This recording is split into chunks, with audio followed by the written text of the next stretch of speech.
Hello, I welcome everybody who has joined us. My name is Olga Tamanova and Media Center Ukraine in Ukrinform, which is beginning its work. This is the 9th year of the war and 229th day since the beginning of the full-scale invasion of Russian aggressor to our land. I'd like to thank all of the representatives of media who are telling the truth to the world about this war. Today our team has prepared the following events. At 1:30 p.m. we'll get in touch with Yuri Ignat, Speaker of the Air Forces Command of the Armed Forces of Ukraine. We'll be speaking about the Russian missile strikes on Ukraine.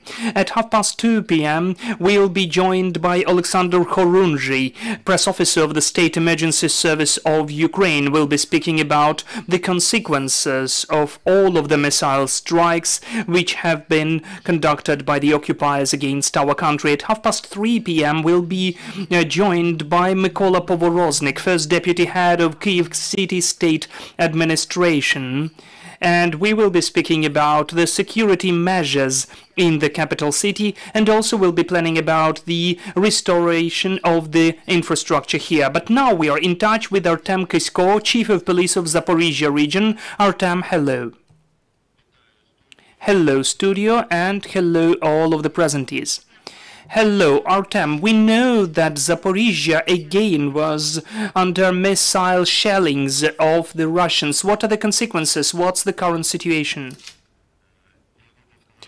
I would like to say that since the beginning of the full-scale war beginning and the aggression, Zaporizhzhia city and Zaporizhzhia district was under 202 missile shellings or strikes. The outcomes of these shellings are 242 persons died, the residents of Zaporizhzhia, among whom 10 are children, 713 were wounded, 39 among them are children. If we describe and characterize what's taking place, all of the shellings, almost all of them, were during the night from 10 p.m. till 8 a.m. The main objects of the shellings were the objects of civil infrastructure, hotels, the houses of recreation, the educational institutions, but most of all, the private buildings and other multi-storied buildings were damaged. So the aggravation of this situation has taken place in August this year, when we all remember the first terrorist act which was committed by Russian Federation. This was done on the 13th of September, when 3 missile strikes were conducted of S-300 missiles against the humanitarian column close to the main road. During this terrorist act, 30 people died, among whom 2 children, 89 people were wounded, among whom 1 child. But this was not the end. On the 6th of October, there were 9 missile strikes during the night against the multi-storied buildings in the center of the city. 20 people died, 14 were wounded, among whom 3 children. Unfortunately, 1 child died. So the next day, during the night, on the 7th of October, there were 5 missile strikes and then 2 strikes by Shahed drones. 1 civilian died, 6 were wounded. On the 8th of October, during the night, there was the strike by Iskander M against the central part of the city. 1 civilian died, 6 persons were injured, and several buildings were destroyed. In the night of the 9th of October, there were 10 missile strikes conducted both by S-300 and HA-22. 14 people, including 1 child, died. 78 were wounded, among whom 10 are children. And as of now, we are still taking away the rubble with the help of the employees of the State Emergency Service. So 17 people are considered to be missing. So unfortunately, we understand that they could be under the debris. On the 10th of October, during the night, there were 8 missile strikes against the city. 6 people died, 8 were injured, and also The employees of the state emergency services are taking out the rubble and the debris. 6 people are considered missing. The residents of the multi-storied buildings which were destroyed. And on the 11th, that is today, during the night, we had 12 missile strikes, the consequences of which are 1 person died, the automobile saloon was destroyed, the orphanage and the boarding school was, the children's boarding school was destroyed. We are still registering and documenting the consequences of this crime of Russian Federation. Artem, could we tell that the occupiers are mostly striking against the civilian infrastructure? I can tell you the following. Not a single military object, not a single military unit in the vicinity of those objects which were under attack, those civil buildings and the private sector, there were no military units around. The information about the deceased or wounded servicemen is not available. I now listed the results of these shellings and the number of the wounded civilians. There were police officers who were affected by them as well. But again, I emphasize, there was not a single military object close to the strikes. So this is the targeted action by Russian Federation to inflict and to achieve demoralization, and in this way to impact the population, to destabilize the situation.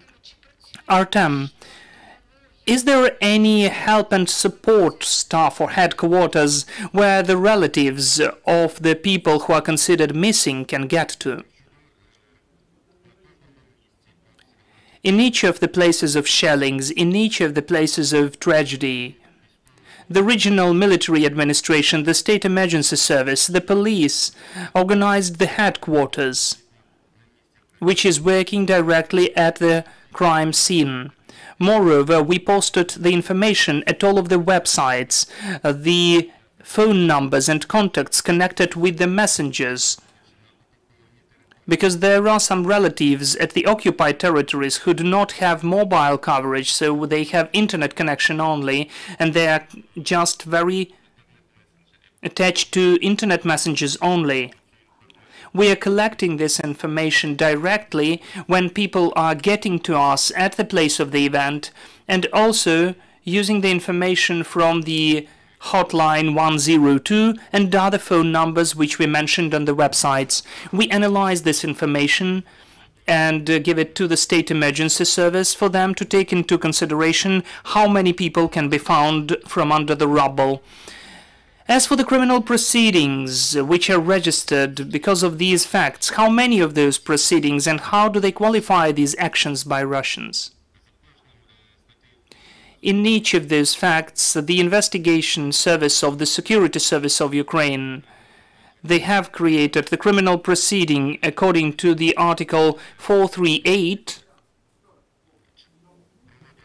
They conduct the examination of the crime scenes.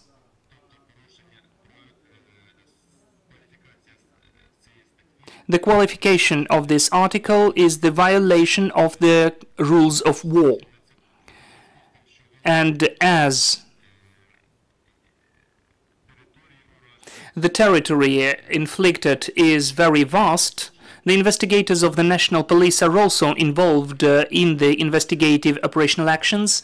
They examine the places, they take the fragments of the shells.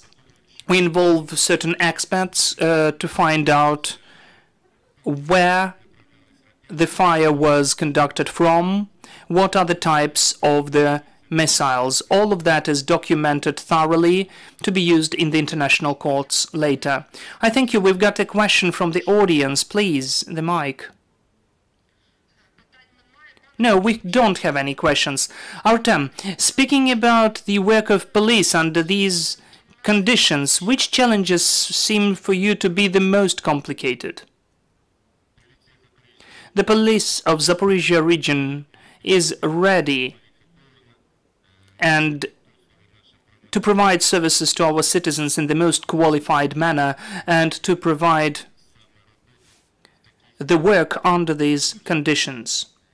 First of all, this is the primary medical help and evacuation of the wounded citizens, together with the state emergency service, together with the medics, as sometimes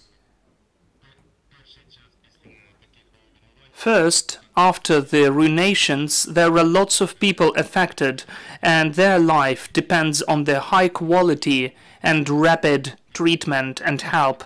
After that, the police officers are involved, together with the state emergency service, in the evacuation of these citizens, the patrolling of the perimeter, and the examining of the destroyed buildings. Because during the first moments, we need to understand where, in which of the apartments there can be found some of the people alive to provide help together with the state emergency service. And after we understand where the people are located, first of all, we need to take away the rubble and debris, and then the police officers begin the documenting the consequences which I just listed. Artem, thank you so much that you found time and joined our air.